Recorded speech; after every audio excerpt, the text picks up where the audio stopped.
وہاں چیک کریں. اگر وہاں کوئی گڑبڑ نکل آئی دیٹ مینس کہ بھائی یہ اب کیس اب چلے پہلے ہی ہاتھ پڑے گئے.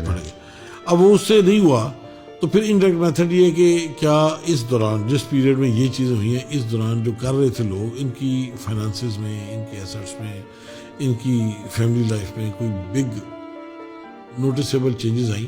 اوکے. مثلاً دوسری شادی کر رہا ہے, 4 گاڑیاں رکھی ہوئی ہیں, 5 کنال کے گھر میں رہ رہا ہے, 18ویں گریڈ کا بندہ ہے. اچھا سر, اکثر دوسری شادی بھی اس سے ایسوسیٹڈ ہوتی ہے. اچھا, اس لیے سارا دوسری شادی نہیں سمجھ گیا. لیکن ایک شادی ماں باپ نے پکڑ کے کر دی, اب اس کے 4 پیسے ہیں تو وہ یشی بھی کرنا چاہتا ہے. تو اس طرح کے معاملہ. پھر اس کا لائف سٹائل بتاتا ہے کہ بچے فرض کو اس کی تنخواہ یعنی سرکار کے کھاتے میں 1 لاکھ یا 1.5 لاکھ ہے, بچے اس کے ایسے اسکولوں میں پڑھتے ہیں جس کی ماہانہ فیس جو ہے 50-50 ہزار ہے, 60-60 ہزار. تو how can he run the whole system until unless اس کا اپنا فیملی سورس نہیں ہو انڈیپینڈنٹ, تو نہیں ہو سکتا نا.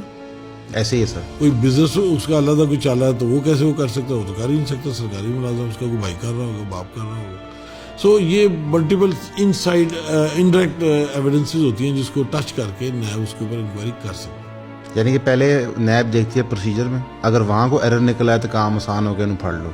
وہاں کوئی ایرر نہیں نکلا تو پھر ایٹ دی سیم ٹائم جو فریقین انوالوڈ ہیں ان کی پرسنل ویلتھ دیکھی جاتی ہے. وہاں پہ کوئی ڈسکریپنسی ہو اس کی انکوائری ہوتی ہے اور اس سے ایک منی ٹریل بنائی جاتی ہے کہ کسی طرح جس کو ٹھیکہ دیا ہے اس سے بذریعے. لیکن سر یہ بڑا ٹف ہے. بڑا ٹف ہے. اسی لیے پلی بارگن والنٹری رن کا کنسیپٹ تھا کہ اگر کوئی اس سارے ایکسرسائز سے نکلے بغیر یعنی اس میں جائے بغیر اگر چیز واپس آتی تو لے لیں.